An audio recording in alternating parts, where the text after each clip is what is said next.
Aleluia, bendito é o Senhor. Deus revela o seu amor para conosco por meio da sua palavra. Pegue aí sua Bíblia, antes de nós nos assentarmos, pegue a sua Bíblia, abra em Gálatas capítulo 1. Nós começamos essa nova série de pregações em Gálatas e eu insisto com você que não perca nenhum dos cultos. Veja que com a limitação do número de pessoas aqui no nosso recinto aqui de culto, nós estamos multiplicando o nosso culto, ou seja, o culto de quinta-feira, ele está com a cara do culto de domingo. Então, a mensagem que é pregada na quinta-feira é diferente da mensagem que é pregada no domingo de manhã, que é diferente da mensagem que é pregada no domingo à noite.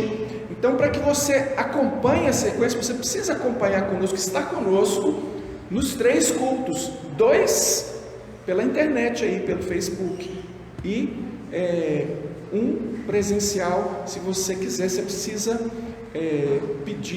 mandar um zap aí para a nona antes, para você conseguir participar. Veja que nas quintas-feiras até meio-dia nós estamos reservando as vagas. Passou do meio-dia, as vagas que sobram, nós compartilhamos com quem tiver já marcado para o domingo, ok? Aí se você marcou para o domingo, puxa vida, mas será que dá para eu ir na quinta? Não dá para você marcar em 2 cultos, mas na parte da tarde, às vezes sobrou alguma vaga, então pode marcar e você pode vir na quinta e no domingo. Isso só com o que sobra. O que acontece? Quando nós só fazemos inscrições até na sexta-feira de manhã para o domingo. Sexta-feira à tarde nós fazemos a mesma coisa com o culto do domingo. Tem vaga? Então quem veio na quinta ou quem veio de manhã pode marcar e vir no outro. Fica aberto, porque se não está marcado, está a vaga aí, né? Agora, quando você marcar, irmão, por favor, faça todo o esforço para você vir. Se aconteceu o imprevisto, tente avisar a gente, porque sempre tem alguém esperando. Puxa, eu não consegui, cheguei atrasado. Chegou, irmão, não dá para marcar mais para você. Aí a gente pode de repente falar: ô irmãos, apareceu aqui uma vaga. Então vamos fazer assim, vamos ler a palavra agora, Gálatas capítulo 1, do verso 10 até o verso 24. A surpreendente graça de Deus, né? Porventura, procuro eu agora o favor dos homens ou de Deus? Ou procuro agradar a homens? Se agradasse ainda a homens, não seria servo de Cristo. Faço-vos, porém, saber, irmãos, que o evangelho por mim anunciado não é segundo o homem, porque eu não o recebi, nem o aprendi de homem algum, mas mediante revelação de Jesus Cristo. Porque ouvistes qual foi o meu proceder outrora no judaísmo, como sobremaneira perseguia eu a igreja de Deus e a devastava. E na minha nação, quanto ao judaísmo, avantajava-me a muitos da minha idade, sendo extremamente zeloso das tradições dos meus pais. Quando, porém, ao que me separou antes de eu nascer e me chamou pela sua graça, aprouve revelar seu Filho em mim, para que eu o pregasse entre os gentios sem detença. Não consultei carne e sangue, nem subi a Jerusalém para os que já eram apóstolos antes de mim, mas parti para as regiões da Arábia e voltei outra vez para Damasco. Decorridos 3 anos, então, subi a Jerusalém para avistar-me com Cefas, que é Pedro, e permaneci com ele 15 dias, e não vi outro dos apóstolos senão a Tiago, o irmão do Senhor. Ora, acerca do que vos escrevo, eis que diante de Deus testifico e não minto. Depois fui para as regiões da Síria e da Cilícia, e não era conhecido de vista das igrejas da Judéia, que estavam em Cristo. Ouviam somente dizer: aquele que antes nos perseguia, agora prega a fé que outrora procurava destruir, e glorificavam a Deus a meu respeito. Senhor, no nome de Jesus, mais uma vez, e de forma especial revele essa graça que está aqui na tua palavra. Deus, em nome de Jesus, fala conosco nessa manhã, edifica a nossa vida em nome de Jesus, amém. Pode se assentar, por favor.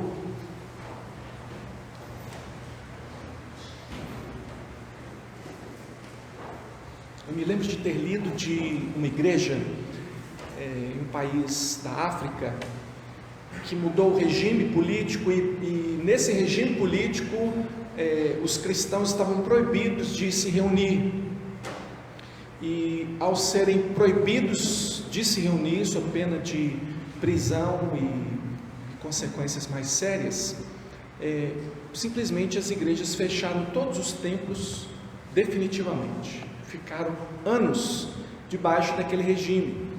Quando aquele regime caiu, pensamento de todos os que sabiam o que estava acontecendo naquela igreja, naquele país, era o seguinte: o que terá acontecido com essa igreja, tanto tempo longe dos seus líderes, tanto tempo sem a oportunidade de ouvir pregação da palavra? E a surpresa foi que aquela igreja havia crescido assustadoramente no meio da perseguição.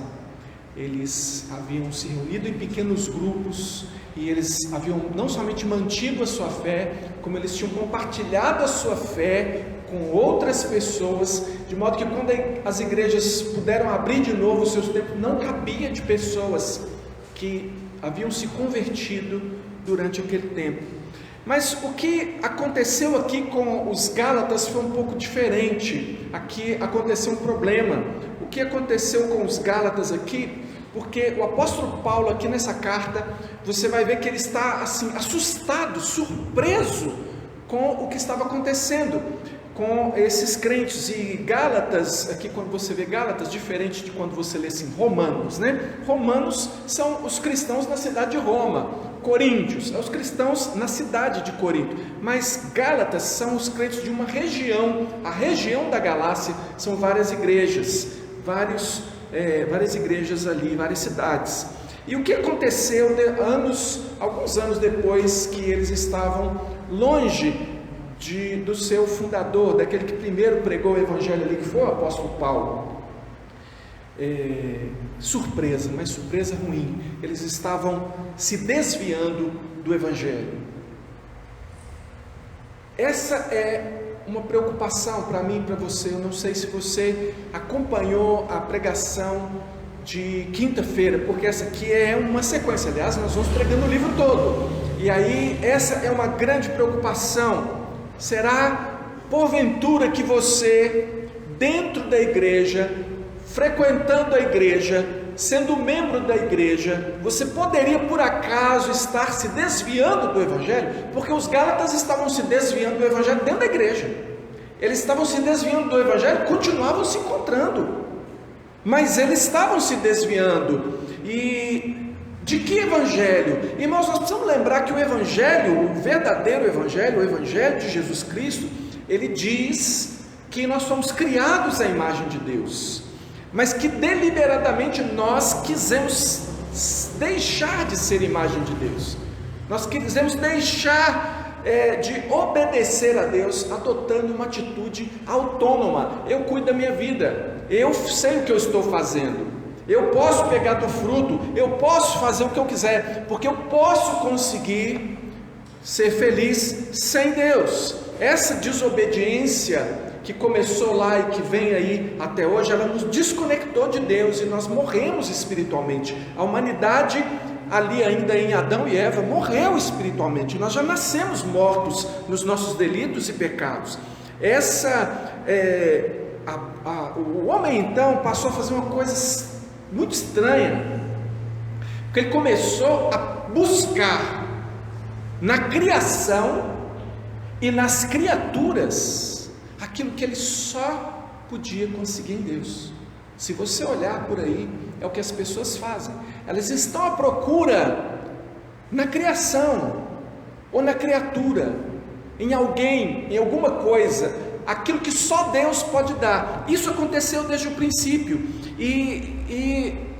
Essa busca na criação e na criatura fez com que nós começássemos essa escalada de maldade que nós estamos vendo aí.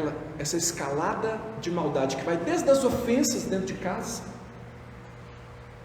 dos abusos dentro de casa, até essa corrupção sistemática em que o mundo está inserido nela, essa violência que gera até a guerra. Acho que a guerra é a pior expressão da maldade no ser humano.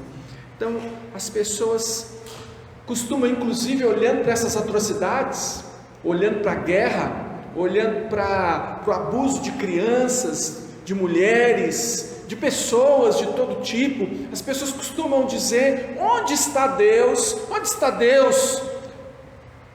Onde está Deus no meio disso tudo? Onde está? Ele não está vendo? Ele não faz nada? Pois é, porque as pessoas já esqueceram como é que tudo começou. Elas já esqueceram, elas não querem entender onde é que está a culpa, então jogam a culpa em Deus. Elas perguntam: onde está Deus? E as pessoas costumam ainda, às vezes, dizendo assim, num tom de escárnio, né? O inferno é aqui. Que Deus? O inferno é aqui. Pois eu lamento dizer que o Evangelho, que a palavra de Deus nos ensina, diz que em breve as pessoas que escarnecem do Evangelho, elas vão ter sua resposta.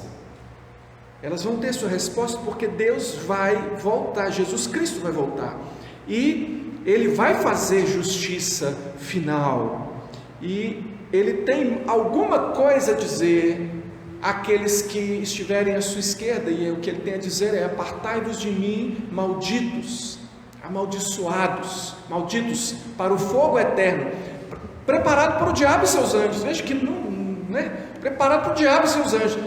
Porque tive fome e não me deste de comer, tive sede e não me deste de beber. Eu era forasteiro, vocês não me receberam. Eu estava nu, vocês não me vestiram. Eu estava enfermo, eu estive na prisão, vocês não foram me visitar.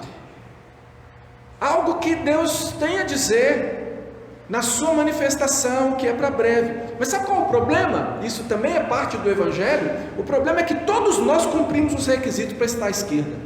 Todos nós, irmãos. Porque às vezes a gente ouve isso e fala assim: quero estar à direita. Irmão, todos nós, a Bíblia diz que todos pecaram e destituídos, afastados, jogados para longe, todos estão destituídos da glória, ou seja, da manifestação da presença de Deus.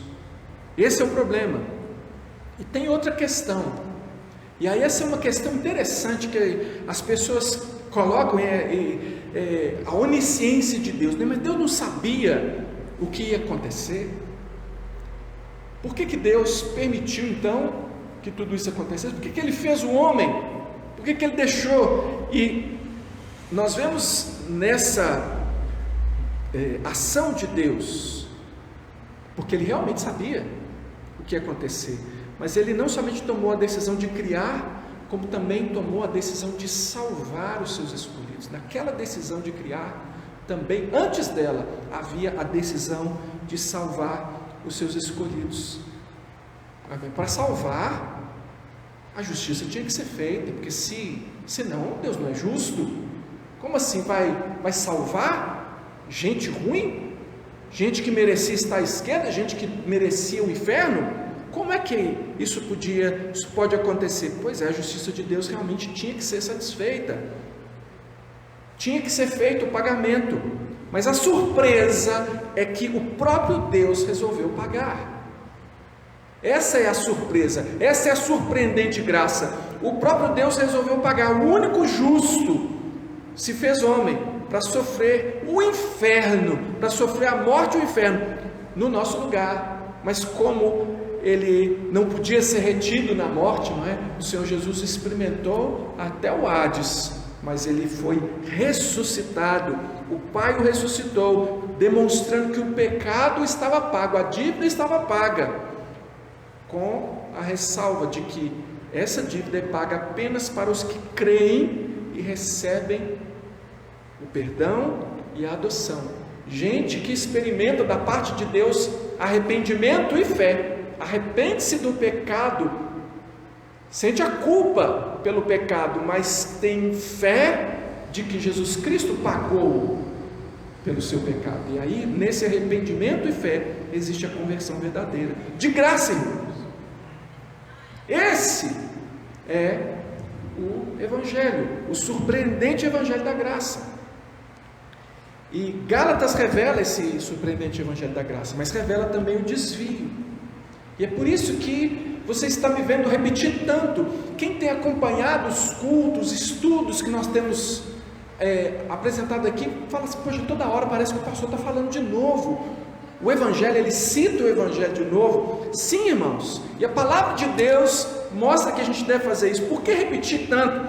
Porque, como a gente viu na sessão anterior aqui do capítulo, quem acompanhou a última pregação aí, vê que há pessoas, irmãos, há pessoas dispostas a perverter o Evangelho.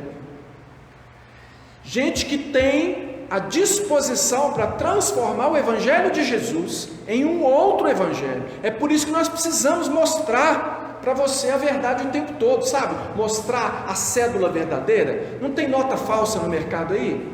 Como é que você sabe que uma nota é falsa? Você tem que conhecer a verdadeira. Se você não conhecer a verdadeira, como é que você vai saber qual é a falsa? Você não precisa estudar todas as falsas, mas você precisa conhecer a verdadeira. Você precisa conhecer o Evangelho. E aqui no caso dos Gálatas, como é que esse Evangelho estava sendo modificado? E o que é que você precisa prestar atenção? Porque de repente o Evangelho que você está vivendo já tem sido um Evangelho que você mesmo já vai aí dando uma mudadinha nele, fazendo uma modificação. E é disso que nós estamos falando, é isso que nós precisamos pensar. No caso dos Gálatas era um aumento, não era uma desqualificação da pessoa de Jesus. O problema que estava acontecendo ali é que havia um grupo chamado os judaizantes. Eles afirmavam que você não podia ser salvo só pela graça por meio da fé. Eles afirmavam que era necessário também praticar outros rituais, que eram rituais do judaísmo, rituais da lei, rituais cerimoniais, a lei cerimonial, especialmente, por exemplo, a circuncisão. Então eles diziam: olha, vocês podem ser salvos por meio de Jesus, sim, Jesus Cristo é o Salvador, Ele é o Messias, mas você não vai ser salvo só crendo em Jesus, só crendo na graça, no pagamento feito por Jesus. Calma lá, é isso, mas não é só isso. Além disso, você precisa acrescentar isso, mais aquilo. E o apóstolo Paulo revela aqui que o verdadeiro interesse deles era deixar de ser perseguidos. E eu quero que você entenda o seguinte, que no começo da igreja cristã, os maiores perseguidores dos cristãos eram os judeus. Eles eram os maiores perseguidores. Ainda para os romanos, por exemplo, para os gentios, eles entendiam que o cristianismo era tipo assim, um segmento dentro do judaísmo. Para ele, todo mundo que acreditava em Cristo era judeu, tinha a fé do judaísmo. Só dentro do judaísmo que eles diziam: isso aqui é uma peste, esse negócio de que Jesus é o Cristo, isso é uma peste, nós temos que acabar com isso. E quem se declarava cristão se declarava inimigo do povo de Israel, na cabeça deles. E eles tinham os cristãos por inimigos. E o interesse dessas pessoas que mexiam aí, você vai ver no restante das pregações aí, você vai ver que eles faziam isso porque eles não queriam ser perseguidos. Eles queriam, não, vamos crer em Jesus, vamos crer que Ele é o Salvador, vamos crer no sacrifício de Jesus, mas não vamos deixar de fazer as outras coisas que estão lá na lei cerimonial. Então, para todos os efeitos, alguém que era cristão, mas que continuava indo ao templo, continuava circuncidando seus filhos, era circuncidado, tinha toda a aparência do judaísmo tradicional, ele não era perseguido, porque ele parecia demais com o judeu tradicional. Agora, o apóstolo Paulo, quando ele pregou aqui na região da Galácia, eu falei disso na quinta-feira, você pode ver isso lá no capítulo 14, 13 e 14 de Atos, ele enfrentou uma oposição séria, ele pregou o evangelho da graça sem os rituais judaicos, ele pregou isso nas sinagogas, ele pregou para os gentios, e olha que a maioria dessa igreja aqui, dos Gálatas, era de gentios, era de pessoas que não eram do sangue de Abraão, não eram naturais assim, não eram do povo de Israel. Ele pregou a eles com muita oposição, a oposição a ele foi tão grande, que ele teve que fugir de cidade em cidade. Ele pregava numa cidade, o pessoal já alvoroçava para matar ele e Barnabé já iam para outra cidade, o alvoroço começava lá, eles iam de cidade em cidade, então em cada cidade gerava-se um grupo de convertidos e um grupo de opositores, e a oposição, gente, era para valer. No capítulo 14 a gente vê que ele foi apedrejado, até eles pensarem que tinham matado, agora matamos.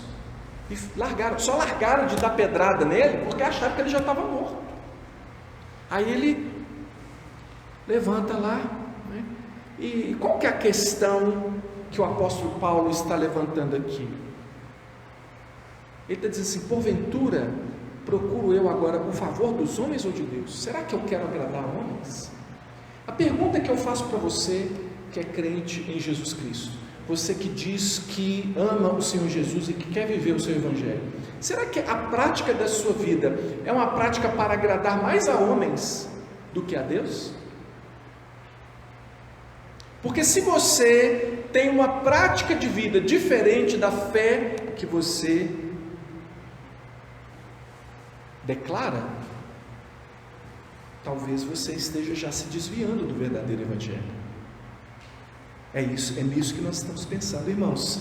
Esses falsos mestres, presta atenção no que eu vou falar com você aqui.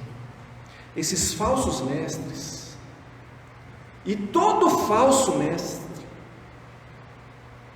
que se diz mestre na palavra de Deus, esses falsos mestres preferiam mudar o evangelho para serem aceitos, do que aceitar o evangelho para serem mudados. É mais fácil eu mudar o evangelho e ser aceito por todo mundo. Não, isso aí não tem problema não, assim, a gente dá um jeitinho. Eles preferiam mudar o evangelho para serem aceitos, do que aceitar o evangelho para que eles mesmos fossem transformados. Mas, irmãos, mudar o evangelho implica em maldição. Olha o que diz o verso 9: assim como já dissemos, e agora repito, se alguém vos prega evangelho que vai além daquele que recebestes, seja anátema, seja maldito. Isso é muito sério. Crer no evangelho que você não vive, por que você não vive? Porque te causa alguma dificuldade. Não, é só aqui um pouquinho, é de pouquinho em pouquinho, em algumas áreas só, em alguns momentos ali. Isso é viver outro evangelho. Outro evangelho implica em maldição, irmãos. O início do capítulo aqui diz que essas pessoas são amaldiçoadas. O início do capítulo diz que essas pessoas que mudam o evangelho são pervertidos. Mas o problema é que eles são convincentes, eles são bons de conversa, bons de lábia.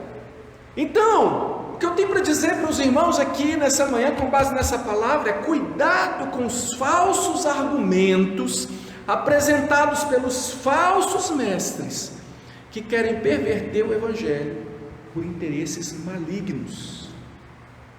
O apóstolo Pedro advertiu lá em 2 Pedro capítulo 2, dizendo o seguinte: assim como no meio do povo surgiram falsos profetas, ele está se referindo ao Velho Testamento aqui, muitas vezes surgiram falsos profetas. O que os falsos profetas do Antigo Testamento faziam? Eles tentavam convencer o povo de que eles podiam aceitar algumas coisas na vida dele, que eles não estariam ofendendo a Deus, não tem problema, que pode, desde que a gente vá ao templo, ofereça o sacrifício, cumpra os rituais, a gente está de boa com Deus, Deus está de boa com a gente, vamos ser abençoados. Afinal de contas, Deus prometeu que esse aqui é o povo dele. Ou seja, vamos imaginar aqui, vamos colocar em linguagem da igreja, afinal de contas, essa é a igreja de Deus. Afinal de contas, nós cremos em Deus. Afinal de contas, nós não estamos aí procurando os ídolos, nós estamos procurando servir a Deus. E aí, esses falsos profetas desviaram o coração do povo, falando o que eles queriam ouvir ao contrário do que eles precisavam ouvir. Gente, você vai no médico, o médico fala para você: não, isso aí, se Deus quiser vai passar. Esse camarada não fez medicina, não. Ele tem que falar com você o que você tem, se você está doente. Estou dizendo se você está doente. Você está doente, ele tem que falar: isso aí, a doença tal, você tem que tratar dessa e dessa maneira. Ele tem que falar a verdade. Olha, isso aí, você tem aí, nós vamos ter que operar. Tem que botar você deitado na mesa, vou anestesiar você para você não sentir dor, mas vou meter a faca e vou arrancar esse negócio de dentro de você. Ai, me ofendeu. Ai, o que foi, fulano? Você está assim? Não, o médico você tem que ver, o camarada não tem educação. Ele falou comigo que ele ia meter a faca em mim. Olha só que agressão. Então, falar a verdade para algumas pessoas parece que já dói falar a verdade. Irmãos, o Evangelho é o Evangelho da verdade, não pode ser acrescentado nem diminuído. Aí ele diz assim: assim como no meio do povo surgiram falsos profetas, assim também haverá entre vós, falando para os crentes, falando para a igreja, falando para nós hoje, haverá falsos mestres, os quais introduzirão, eles vão acrescentar, dissimuladamente quer dizer assim, meio camuflado, sem que você perceba muito, assim, de uma forma camuflada, e introduzirão heresias destruidoras até o ponto, ou seja, vai introduzindo até o ponto de renegarem o soberano Senhor que os resgatou. A tal ponto eles vão acrescentando coisas no Evangelho que chega um ponto e fala assim: mas então agora já não precisa nem de Jesus, hein? Já renega, aí já não é o Evangelho da graça, é o Evangelho da graça, mais isso, mais aquilo outro. Ou seja, se tem isso, mais aquilo outro que eu tenho que fazer, então não é graça mais, já estou pagando, né? Quem paga quer levar. Então, renegarem o soberano Senhor que os resgatou, trazendo sobre si mesmos repentina destruição. E o problema, né? Como eu falei que eles são bons de lábia, e muitos seguirão as suas práticas libertinas, e por causa deles será infamado o caminho da verdade. Eles desviam as pessoas do Evangelho, mas eles continuam sendo chamados de cristãos. E aí, quando eles praticam as suas más obras, eles difamam o caminho da verdade, porque as pessoas falam: os cristãos fizeram isso aí, ó. Os cristãos fizeram as cruzadas, os cristãos fizeram isso, os cristãos fizeram aquilo. E aí eles infamam o caminho da verdade, como se houvesse aqui no Evangelho a gente sendo ensinado a matar em nome de Jesus. Infamam o caminho da verdade. Aí você fala: não, mas aqui está na história, ó, o líder cristão tal promoveu tal coisa, apoiou tal coisa. Mas é porque a coisa já está tão distante da palavra que ninguém associa mais o cristão à palavra, associa as práticas. Na verdade, o que o mundo vai ver? O mundo vê o que é a prática. O sujeito tem nome de cristão, a acusação cai em cima de todos nós, todos os que são de verdade, porque muitos seguem essas práticas libertinas, infamam o caminho da verdade. E diz aqui o verso 3, também movidos por avareza. Por que eles fazem isso?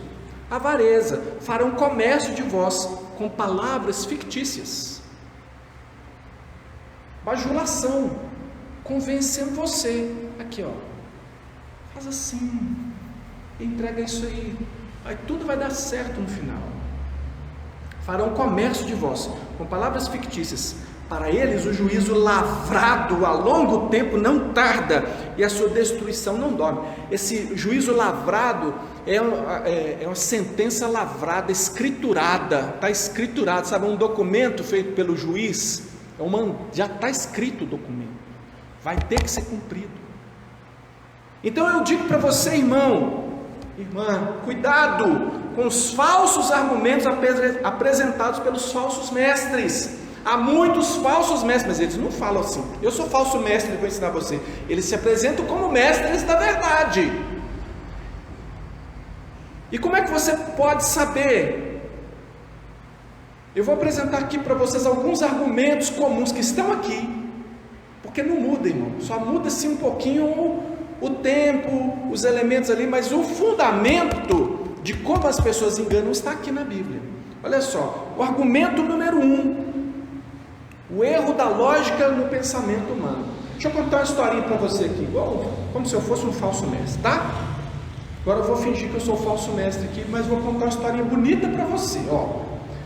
Imagina esses falsos mestres chegando lá na igreja, nas igrejas da Galácia, e eles queriam que eles passassem a fazer aquilo que os judeus faziam com o objetivo de ganhar alguma coisa com isso. Então eles chegaram lá e disseram assim: olha, gente, esse evangelho aí da graça pura, só a graça, é coisa da cabeça do Paulo.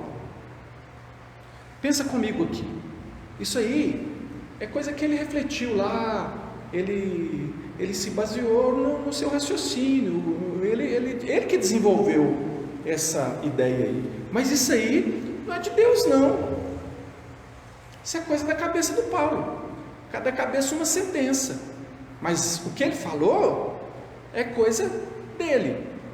O que o apóstolo Paulo fala aqui para rebater esse argumento de que o que ele pregava era coisa da cabeça dele, que o que ele pregava era exatamente o que Deus havia dito? Olha só, ele disse assim: gente, eu não cheguei a essa conclusão pela lógica dos meus pensamentos, porque a prova é que eu não somente discordava do pensamento dos cristãos, como eu era perseguidor dele. Olha o verso 13: porque ouvistes qual foi meu procedimento outrora no judaísmo, como sobremaneira perseguia a igreja de Deus e a devastava.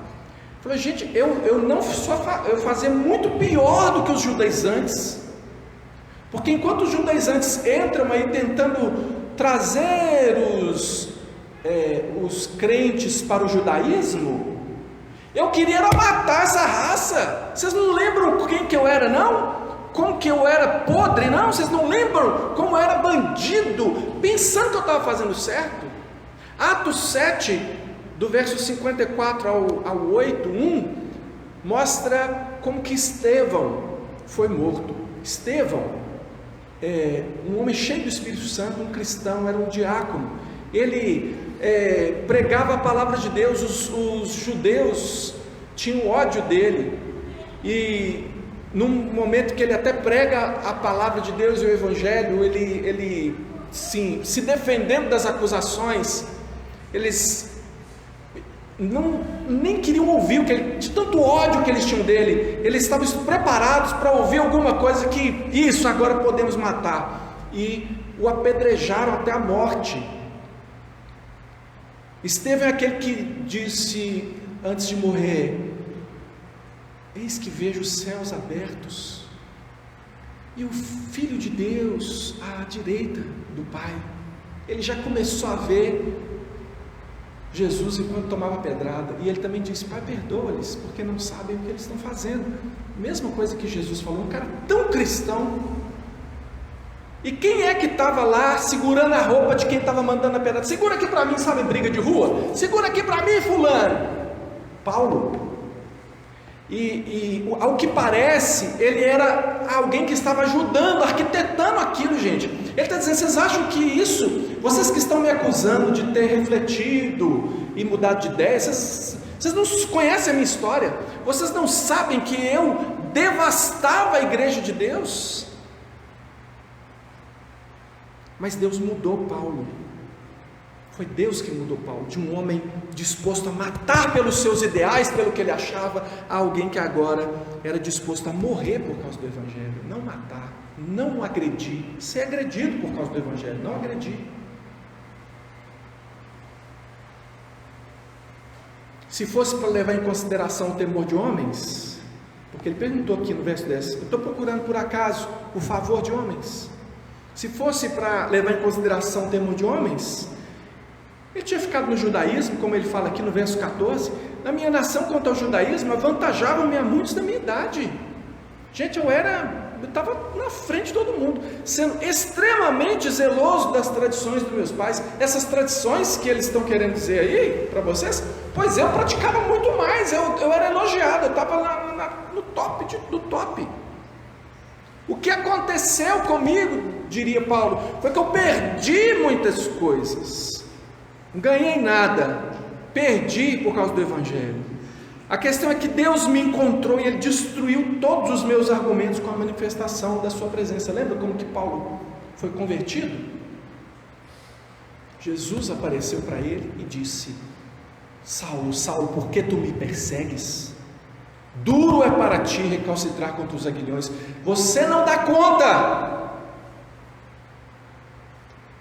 Então parte para cima, vamos lá, cheio de ideias, cheio de estudos, cheio de lógica, cheio de raciocínio. Agora então vem aqui, porque é contra mim que você está lutando quando você persegue a igreja de Deus. Ele caiu: Senhor, quem és tu, Senhor? É interessante porque é a mesma coisa que Deus faz no jardim do Éden. Quando Adão e Eva pecaram e eles tiveram assim consciência, e eles se lembraram quando Deus falou: quando comer disso aqui vocês vão morrer. Eles comeram, não morreram imediatamente, ficou aquela.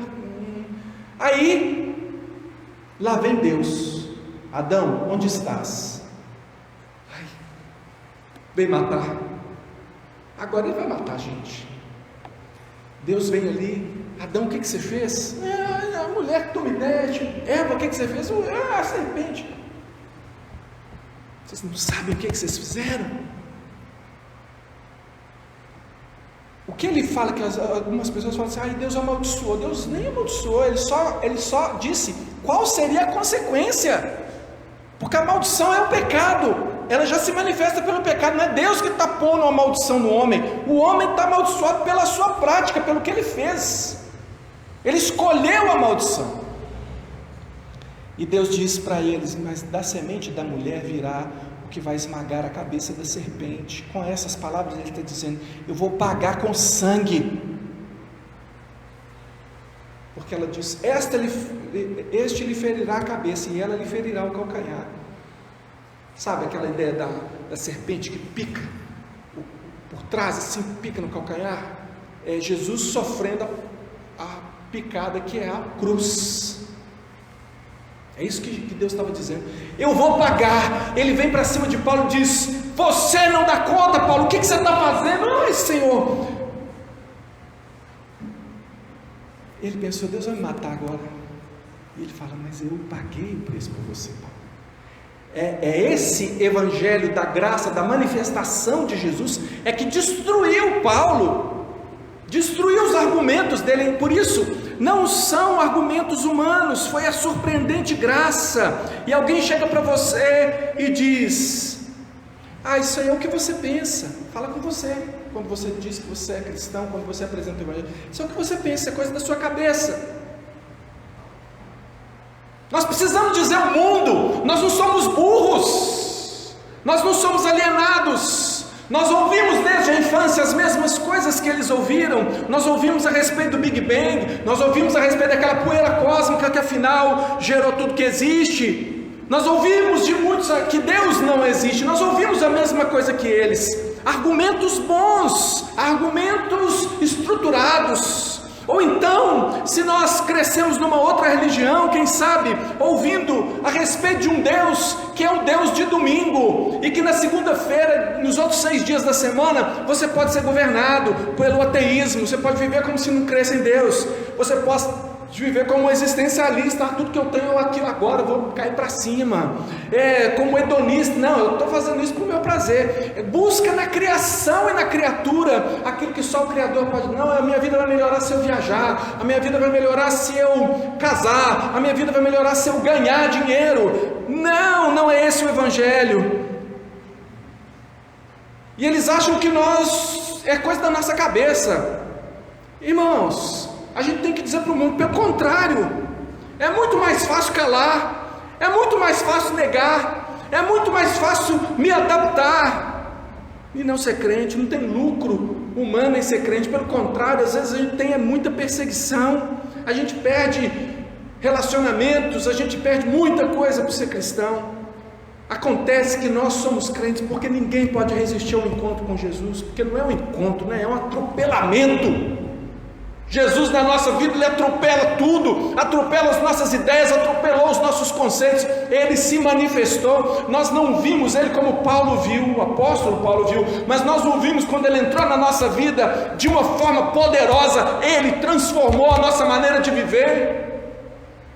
A nossa mulher pode não concordar com a gente, o nosso filho, o nosso irmão, o nosso parente, mas como nós podemos negar Jesus? Às vezes nós perdemos coisas, perdemos pessoas por causa do Evangelho de Jesus, a gente chora por isso, mas a gente não pode simplesmente negar aquilo que nós vimos e ouvimos na pessoa de Jesus, essa revelação de Deus. É impossível resistir ao chamado da graça e à revelação de Jesus. Então esse argumento que é coisa da nossa cabeça, ou que eles disseram, isso é coisa da cabeça do Paulo, ele chegou nessa ideia aí. Não, a nossa história diz que a gente devia negar o Evangelho, pela sua tradição, pelo lugar que você nasceu, pelo que você viu na sua vida, pelo que você viveu. Irmão, nenhum de nós aqui, todos nós aqui declaramos que é loucura. Nós tínhamos tudo para não ser cristãos. No entanto, quando Jesus Cristo se revela a nós, não tem argumento que fique de pé, não tem nada a não ser seguir Jesus. O segundo argumento é o argumento da autoridade. Esse é até discutido aí na filosofia, o argumento da autoridade. Imagina de novo, vamos voltar lá nos Gálatas, né? Aí esses falsos mestres chegaram e disseram assim: gente, deixa eu explicar para vocês por que esse negócio é da cabeça de Paulo e por que vocês não podem dar tanto crédito assim para Paulo. Porque por acaso é só Paulo que sabe? Só ele que é de Deus? Nós também somos de Deus. Só ele que acredita em Jesus? Não, nós acreditamos em Jesus. E nós recebemos o Evangelho da mesma fonte que eles. Nós também ouvimos os apóstolos lá de Jerusalém. Nós ouvimos, nós cremos através dos apóstolos, do mesmo jeito que Paulo. E Paulo não contou para vocês a história toda. O Evangelho da graça pura não salva, tem que acrescentar as obras. Como que Paulo rebate esse argumento? Ele diz: eu não recebi esse Evangelho de homem nenhum. Olha o verso 12: eu não recebi nem aprendi de homem algum, mas mediante revelação de Jesus Cristo. Não é segundo o homem. Esse Evangelho aqui não é de aprendizado, não vem de segunda mão, não, vem diretamente de Jesus Cristo. Eu estive pessoalmente com Jesus, que não somente me escolheu para a salvação antes de eu nascer, está aí no verso 15, ó. Quando porém é o que me separou antes de eu nascer e me chamou pela sua graça, aprove revelar seu Filho em mim, para que eu pregasse entre os gentios sem detença, não consultei carne ou sangue. Ele está dizendo aqui, ele me escolheu não só para a salvação, mas também me fez um apóstolo, como os demais apóstolos. Eu sou apóstolo assim como os outros. Olha o capítulo 1, verso 1. Paulo, apóstolo, não da parte de homens, nem por intermédio de homem algum, mas por Jesus Cristo e por Deus Pai, que o ressuscitou dentre os mortos. Se você, aqui do verso 15 até o verso 24, ele vai insistir nessa argumentação, de que ele é apóstolo. Ele fala, não fui em Jerusalém, não, eu tive um encontro com Jesus, fui para a Arábia, de lá depois voltei para Damasco. Depois de 3 anos eu me encontrei com o Pedro pela primeira vez, fiquei lá com ele 15 dias, não vi nenhum dos outros apóstolos a não ser Tiago. Como assim que estão dizendo que eu recebi de outro, que eu recebi dos apóstolos e que eu já estou fazendo telefone sem fio, mudando o negócio? Não, o evangelho que eu recebi da pessoa de Jesus Cristo.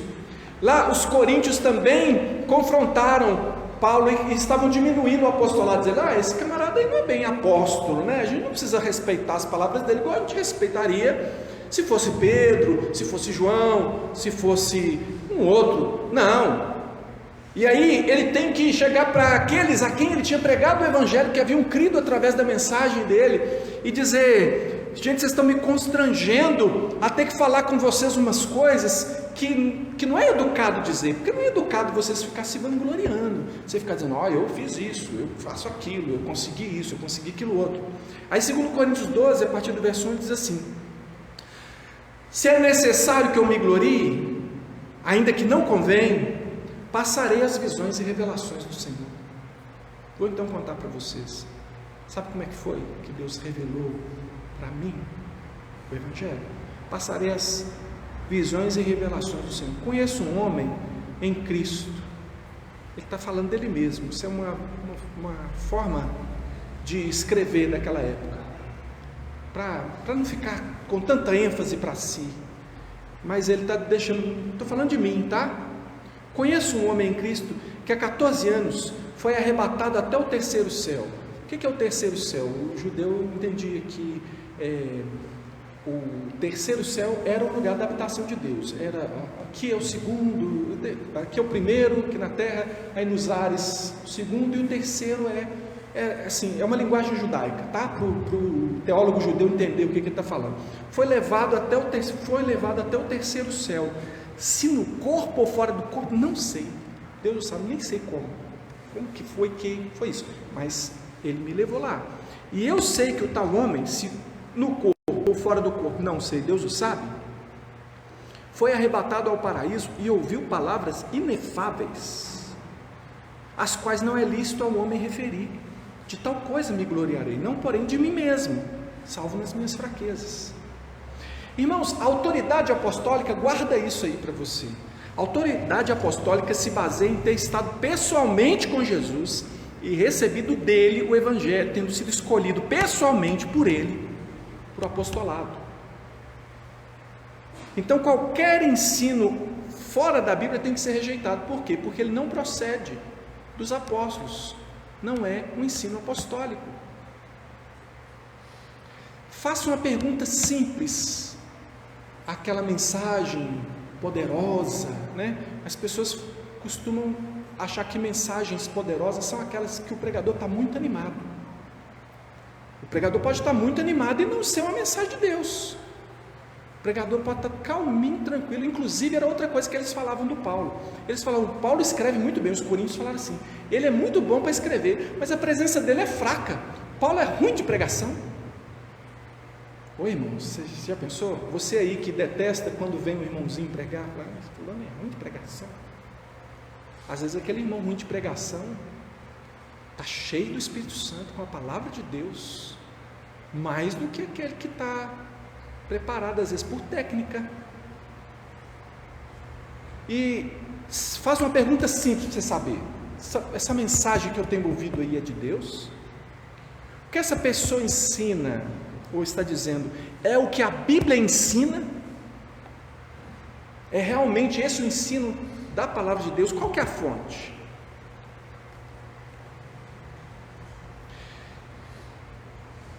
Nos nossos dias, irmãos, o argumento da autoridade religiosa, ele se apresenta de muitas formas, para acrescentar ou para diminuir o Evangelho. O que eu apresentei aqui no começo é só um resumo do Evangelho, porque na verdade o Evangelho é a palavra de Deus completa.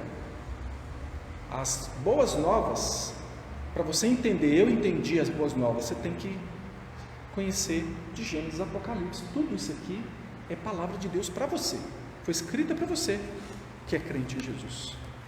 Então,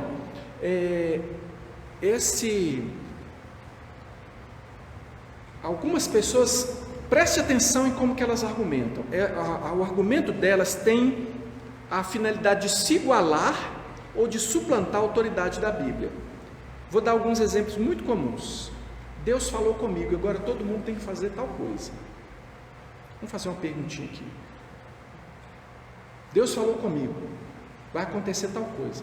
Eu me lembro que na década de 90 havia um homem aqui, em Belo Horizonte inclusive, pelo menos aqui ele esteve algumas vezes, que era uma pessoa que era convidada para dar estudos bíblicos em várias igrejas.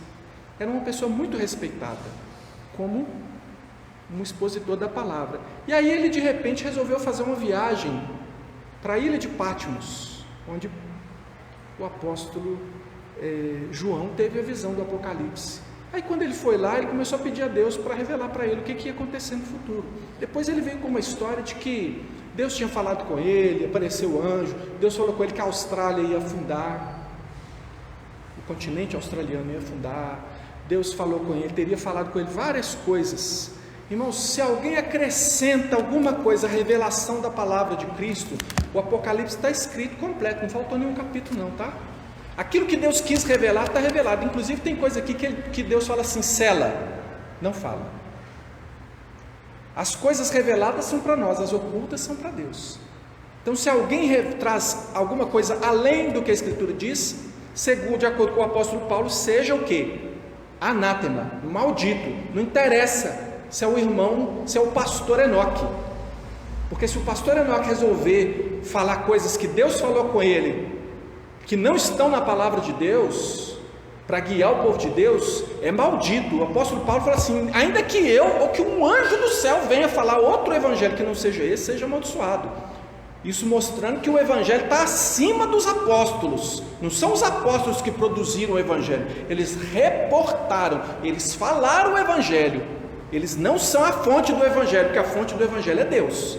Uma vez entregue o evangelho, o apóstolo Paulo falou, nem se for eu, nem se aparecer um anjo, vocês não escutem.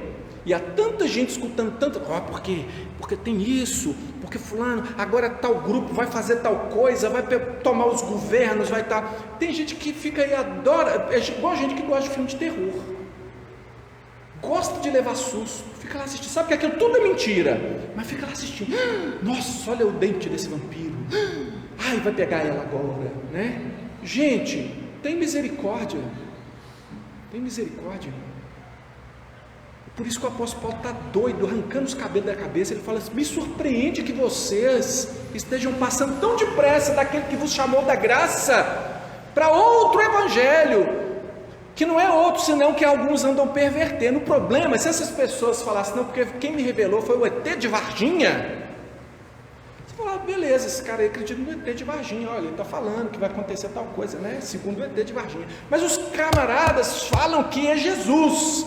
Então a palavra de Deus já te dá segurança, se aparecer é maldito, tá? A Bíblia em algum ponto que vai dizer assim, com esses nem sequer comais, não é? Nem cumprimenta, esses que... E tem gente que recebe na casa, bate lá, um grupo lá, a gente é de Jesus, queremos falar de Jesus para vocês. Você fala, de quem quer falar de Jesus, bem-vindo na minha casa. Aí o sujeito chega lá e começa a apresentar um outro evangelho. Se você não viu, assista a pregação de quinta-feira, tá? Porque não tem tempo de falar desses grupos aqui não. Aí ele fala lá com você, olha, muito bom, você é cristão?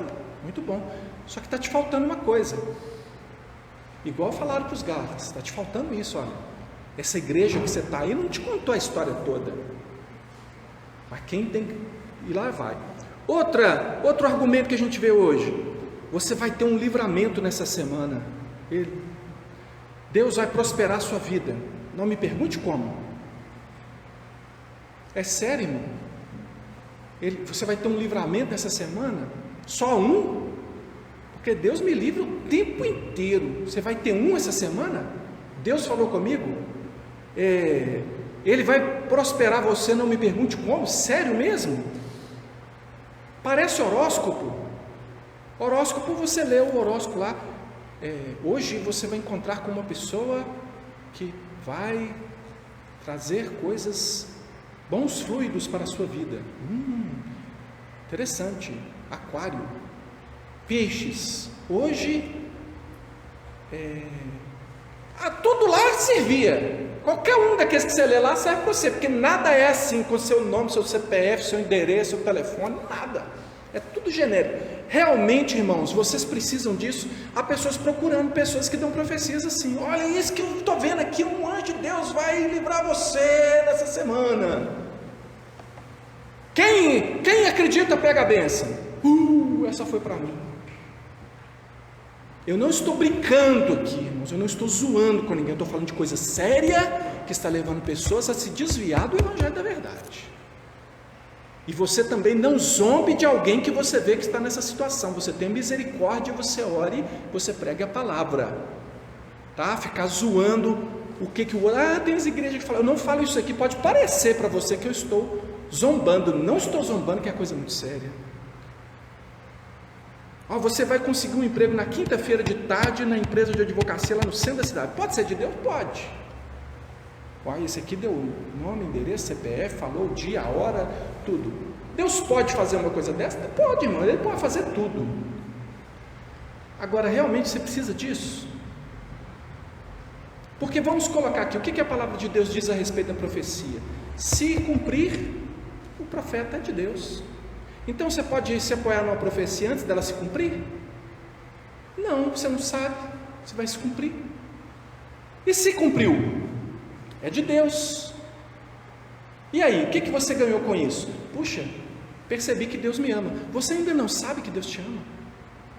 A cruz não é suficiente para você saber do amor de Deus. Você duvida. É por isso que você está atrás de quem você acha que tem poder, porque você duvida do poder de Deus na sua vida. Você duvida que Deus se manifesta todo dia na sua vida. Você acha que o poder está com o outro. Você acha que você é pecador demais. Você tem arrependimento, mas não tem fé. Você tem remorso dos pecados, mas não tem fé no perdão. Você acredita que o Espírito Santo foi enviado, mas não para você. Que você não pode ser cheio do Espírito Santo. Então você tem que procurar alguém que você acha que é cheio do Espírito Santo. Normalmente essa pessoa está gritando: eu sou cheio do poder. Aí você fala: eu pelo menos nunca admite que devemos pelo menos confiar, já que eu acho que não tenho. Cuidado, você precisa mesmo disso. Então eu não estou dizendo para você que não pode jamais haver uma profecia que vai te dizer alguma coisa assim. Não pode haver? Pode. Agora, realmente é isso que você está procurando?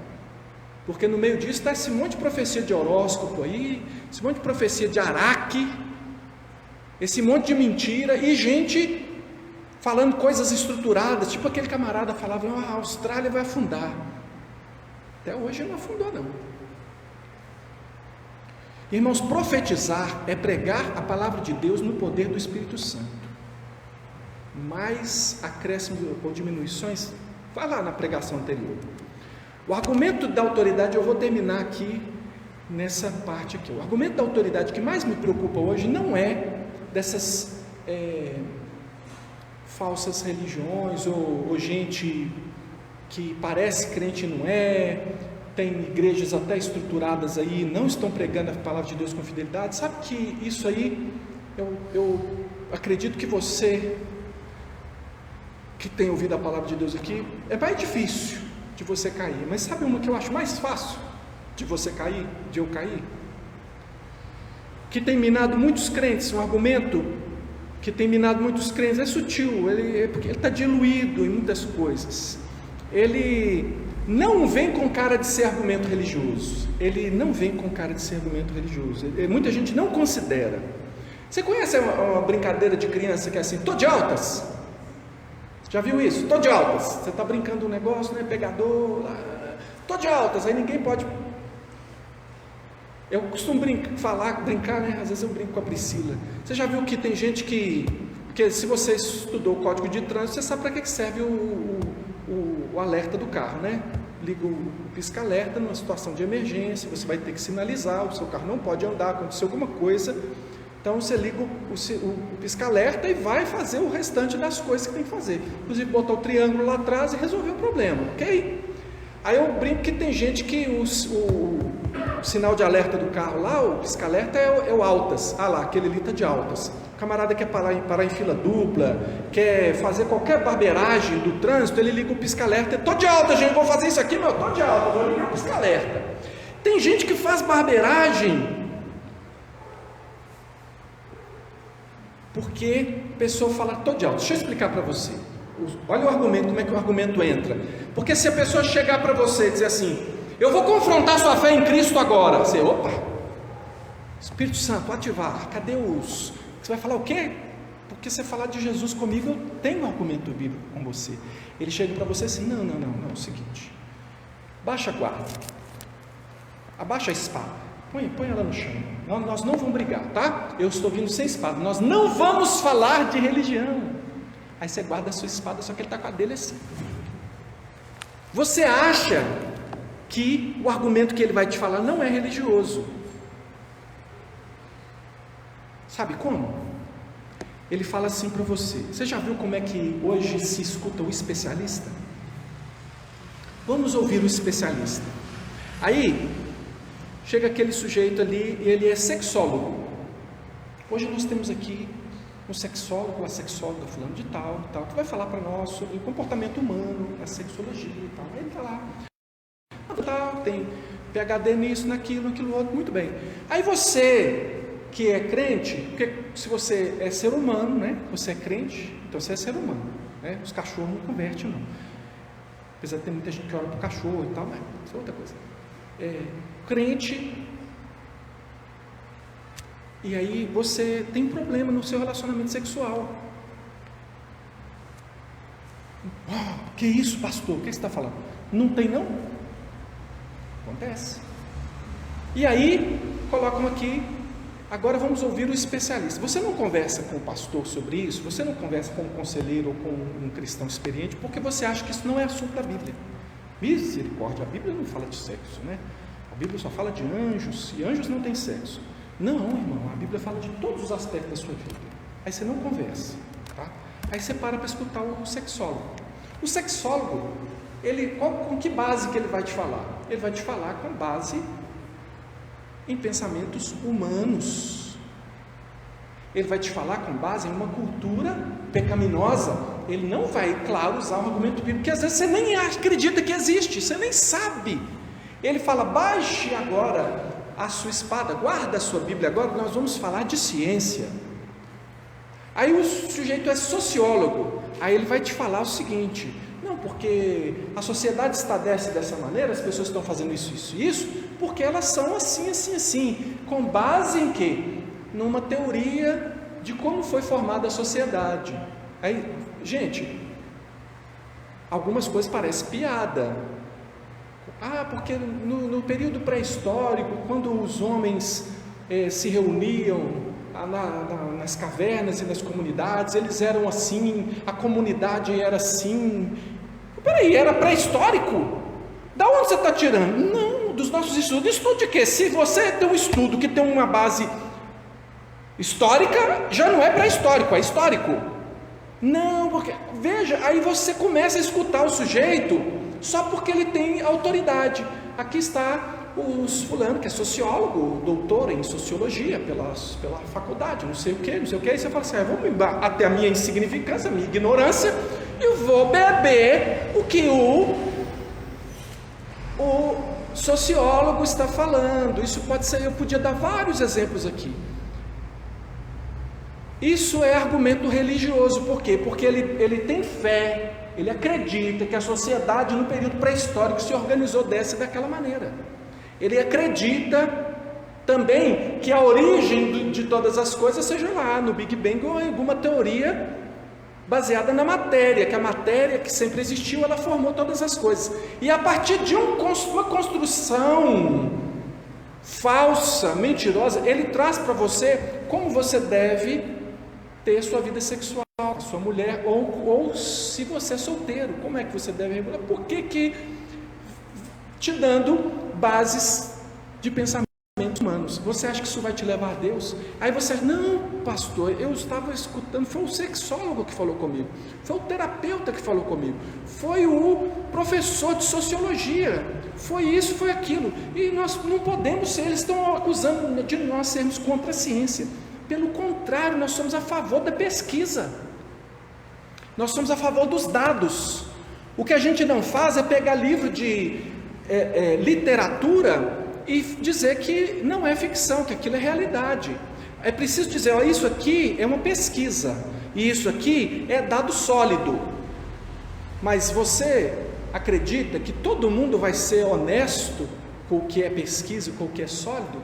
As pessoas querem se promover, e é por isso que isso eu acho que é mais fácil de entrar na sua casa, na sua vida, e são argumentos religiosos, e são adições ao Evangelho, são outro Evangelho, e isso traz maldição para a sua vida.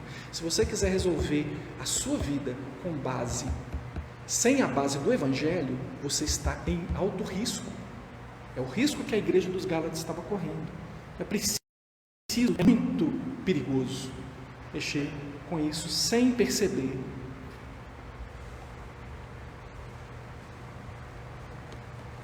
Irmãos,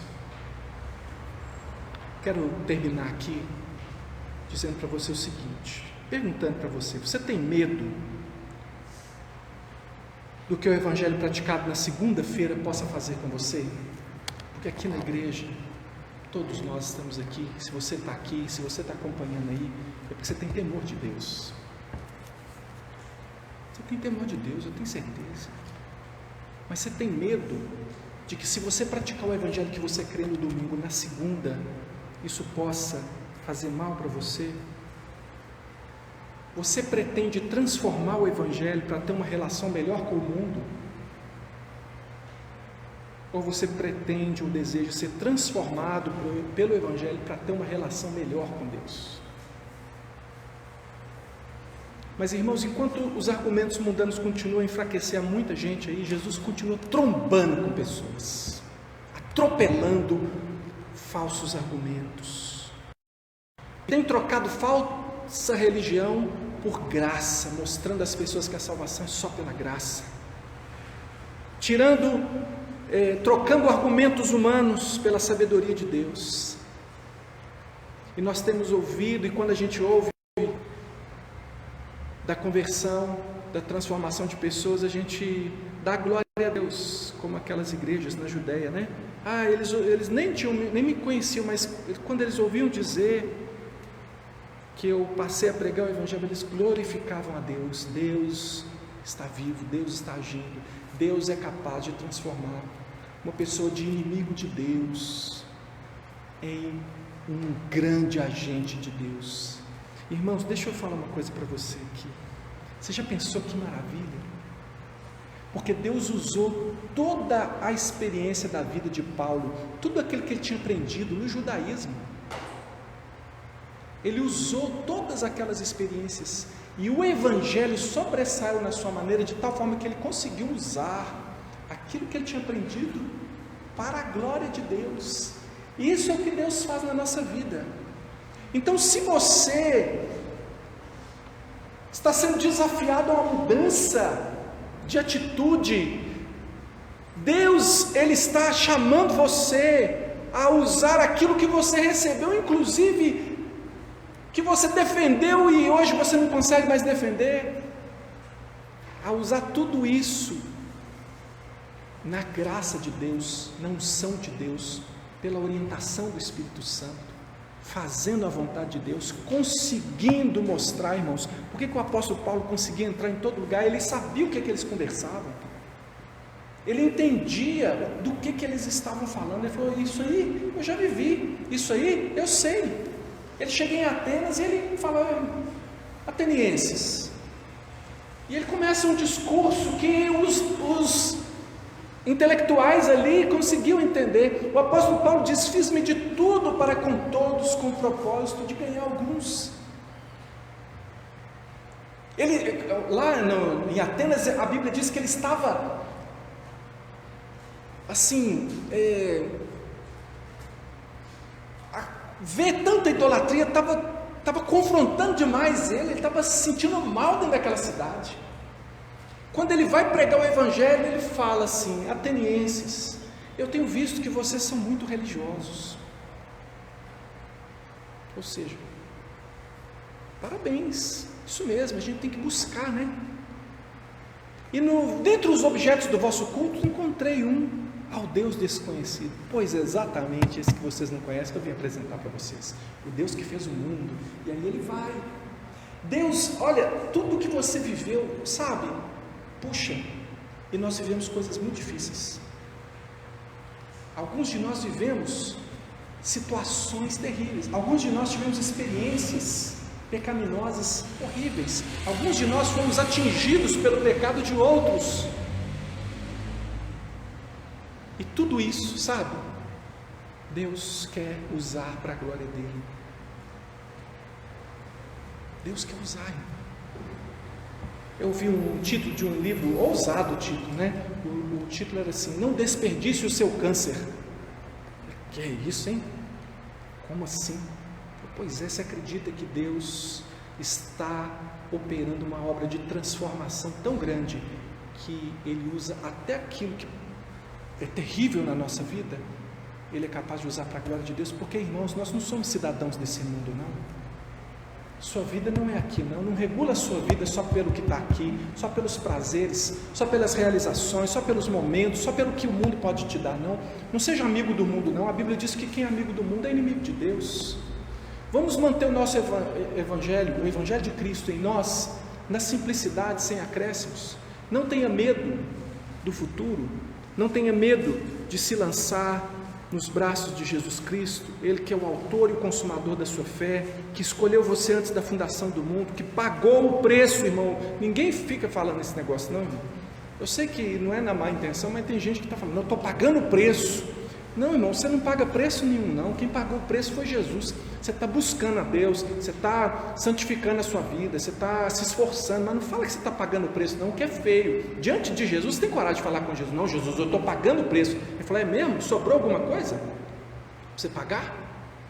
Onde foi que o meu sangue não foi suficiente, que você acabou, completou de pagar? Irmão, você pode ser cheio do Espírito Santo e é cheio do Espírito Santo, não é porque você paga o preço. Claro que sem santificação ninguém verá o Senhor. É claro que se você não buscar Deus, você não vai ser cheio do Espírito Santo. É claro que você tem que buscar Ele com oração, com jejum. Mas não é porque você faz 40 dias de jejum e oração que você vai ser cheio do Espírito Santo. Não, agora, nossa, se ele tivesse parado com 39, eu não tinha obrigação. Mas agora que ele fez 40, eu sou obrigado a dar ele. Nós não recebemos nada de Deus assim, na base do toma lá da cá. Deus tem amado você, o Evangelho da graça é de graça mesmo. Isso é muito humilhante, mas é a verdade. Quem é você então? Eu quero orar com você agora. Gostaria que você ficasse de pé, você que está aqui com a gente. Quem sabe você que está em casa ficaria de pé também, porque você está aqui com a gente em espírito. E eu queria perguntar para você, eu queria que você fechasse os seus olhos, nós vamos orar. Quem é você? O que você está ouvindo? A quem você está dando ouvido? Especialistas, experiencialistas? Eu tive uma experiência, agora todo mundo tem que ter. Ou você tem ouvido o Evangelho puro da graça de Deus? A Bíblia diz, lembra-te de onde caíste, arrepende-te e volta à prática das primeiras obras, senão eu venho a ti e tiro de você o seu candeeiro. A luz que você tinha, eu tiro. Ah, você que vai usar essa lamparina queimada aí, que você está com ela? Então tá, então vou tirar minha luz, deixa eu ver o que você vai arrumar com essa lamparina aí. Beleza. Ah, não. Está arrependido, volta às práticas das primeiras obras. E fica essa palavra de esperança para nós orarmos também, não apenas arrependendo, em arrependimento, mas em esperança. Essa palavra de que tudo aquilo que nós vivemos, que nós recebemos, que nós estudamos, tudo veio à nossa vida com a aprovação de Deus. Tudo Deus quer usar para a glória dele. Nós precisamos ser orientados pelo Espírito Santo. Esse é que é o ponto, irmão. Esse é o ponto. É tudo que nós precisamos, ser dirigidos por Deus. Deus quer usar todas as coisas para a sua glória. Vamos orar. Senhor nosso Deus, nos colocamos diante do Senhor, Deus. Quando vemos os irmãos gálatas se desviando, Senhor, nós temos temor, porque nós não somos super-heróis, nós não somos melhores do que ninguém. Ó Deus, quando nós vemos outras igrejas desviadas do verdadeiro Evangelho, nós não achamos que nós somos grande coisa. Nós temos misericórdia dos que estão caídos, nós olhamos para nós e pedimos, Senhor, não permita que nós venhamos a cair. A Tua palavra diz que se alguém pensa que está de pé, veja que não caia. Nós pedimos que o Senhor tenha misericórdia dos que estão desviados, dos que estão perdidos, e tenha misericórdia de nós, ó Deus, porque às vezes estamos desviados em algumas coisas, já havíamos admitido algum acréscimo ao puro Evangelho da graça, Pai, mas não é essa a nossa fé é na suficiência da Escritura, a nossa fé é na suficiência de Cristo para a salvação, no poder do Espírito Santo para a transformação do homem. Ó Deus, nós agradecemos por essa carta de Gálatas, que revela tantas coisas a esse respeito, tantas que nós ouvimos e tantas que nós ainda ouviremos. Senhor, por favor, que não fique só no ouvido, que entre para o coração, transforma a nossa vida, que a gente possa viver o cristianismo segunda-feira, como a gente vive agora, nesse momento de oração. Que todas as coisas que nós fizermos sejam aprovadas, abençoadas e dirigidas pelo Senhor. Dá-nos, ó Deus, essa graça, essa bênção. Abençoa, Deus, o teu povo. Ó Deus, abençoa-nos com esse evangelho que é só a graça de Jesus Cristo. Portanto, Senhor Deus, que o amor, que a graça do Senhor Jesus, que o amor de Deus, o nosso Pai, e que a comunhão do Espírito Santo do Senhor seja com todos nós, agora e sempre. Amém. Amém.